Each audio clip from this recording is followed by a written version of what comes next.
যে সকল আপনারা কিনা একদম আই মেকআপ করতে পারো না তাদের জন্য আজকের এত সহজ একটি আই লুক শিখাবো। এই আই লুকটি তোমরা ট্রাই করে যে কোনো কালারের আই লুক করে নিতে পারবে। জন্য লাগবে কিছুটা কনসিলার। প্রথমে কিছুটা কনসিলার নিয়ে আমি যেভাবে দুটো দাগ দিয়েছি ঠিক সেভাবে সেম টু সেম ভাবে দুটো দাগ দিবা।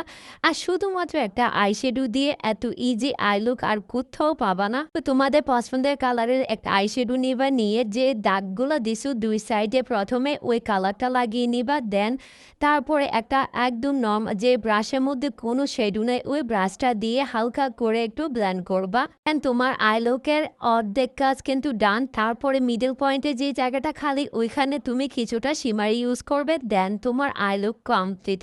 এর থেকে ইজি আই লুক মনে হয় না এই পৃথিবীতে আর তোমাদেরকে কেউ শিখাবে। তারপরে সর্বশেষ কি করবে, সুন্দর করে একটু আইলাইনার লাগিয়ে নিবে। আর এই আই লুকের মধ্যে কিন্তু টানা করে আইলাইনারটা দিলে অনেক বেশি ভালো লাগে আর চোখটা দেখতে অনেক বেশি সুন্দর লাগে। দেন তারপরে মাস্কারাটা দিয়ে আর চোখের নিচে তোমাদের পছন্দের মতো কাজল লাগাতে পারো, কেউ হোয়াইট কাজল কেউ ব্ল্যাক কাজল। আজকে আমি এখানে ব্ল্যাক কাজলটা ইউজ করেছি। অ্যান্ড ব্ল্যাক কাজলটা লাগানোর পরে আমি এখানে মাস্কারা দিয়ে আমার ফলস লেসটা লাগিয়ে নিব। দেখো কত সুন্দর একটা আই লুক হয়ে গেছে। এর থেকে ইজি কি আর কোনো আই মেকআপ আছে বলো তোমরা?